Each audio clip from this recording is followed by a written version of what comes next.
If there's one thing to know about the big engines on the Stout Directors Railway, it's that they are very, very mean. Slow down there, old-timer. Yeah, wouldn't want to pop a wheel now, would ya? But if there is one that is the meanest of all, kill yourself, it's Yandall. But there is a ray of sunshine in a world of darkness, and that is Jamie. Hello, birds. Hello, sun. Hello, dead right on the side of the road. If it wasn't clear already, Jamie is a very jolly engine. One particularly fine morning, all the engines were slowly waking up to start their work.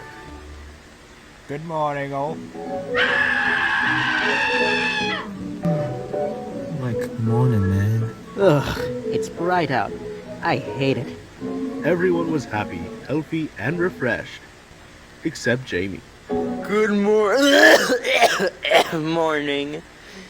Whoa, Jamie. You okay? You don't look so good. I'm fine. Fine, he says. Ha! Hardly even alright. I told you he was mean. Shut up, Yandall. Jamie's my friend. You ought to be ashamed. With a friend who looks like that, you ought to be ashamed. Ha ha! Be quiet, Rob. At least I don't drive 175 miles over the main line to fail to race with Gregory. Hey, that was an unconfirmed tie that was cut short and you know it. Everyone, shush! Perhaps we should do something about Jamie over here.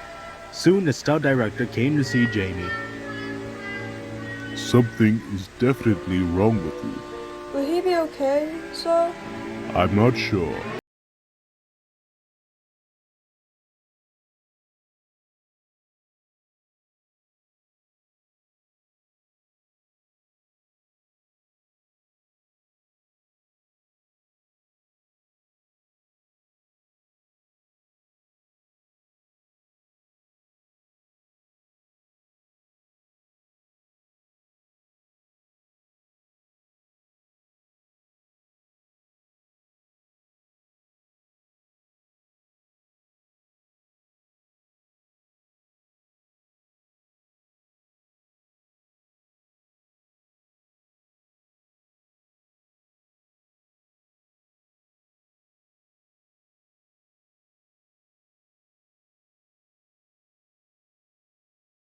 Word spread about Jamie's sickness.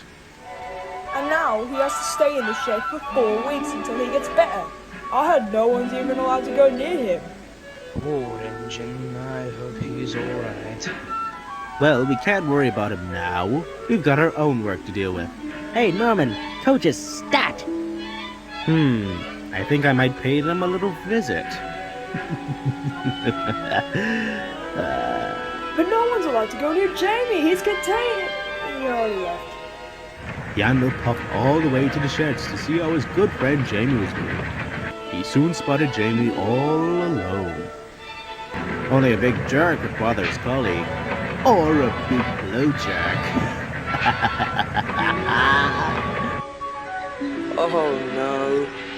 Hey there, pal. Go away, Yandall. I'm highly contagious, and I'm not supposed to talk to anybody. Oh, I just wanted to stop by to give you a little present. Enjoy. Oh well, thanks. Honey pie. Hey, that's not bad. Yeah! That wasn't very nice.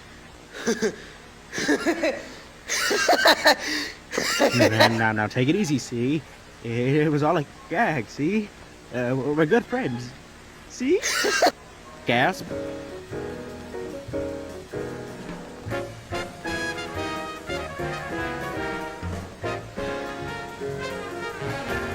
Harrison, help! He's gonna kill him! I'm gonna kill you! Oh, that's not my problem. As Jamie was getting closer and closer to Yandel, they were approaching a signal box. And that signal box had a crossing. And that crossing had Red Ted. And Red Ted had a train full of eggs. And that train full of eggs was on the same line as Jamie and Yandel. Gasp! Again. And then, on the bright side, Red Ted was unharmed, albeit a little messy from some broken eggs. Oh. It took a while for help to arrive, but soon Eddie brought the crane, the train doctor, and the scout director.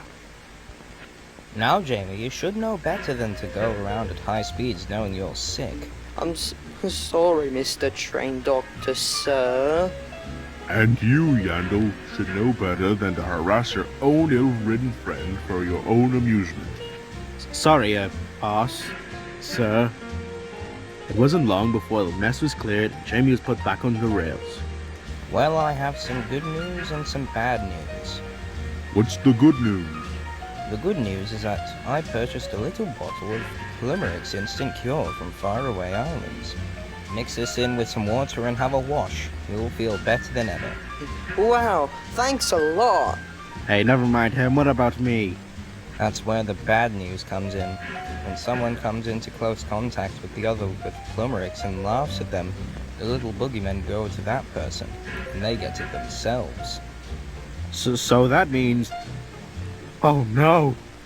Oh yes, you will be staying here until we can afford more Plurimlux. But what about my trains? Oh, don't worry. I've got a solution for that.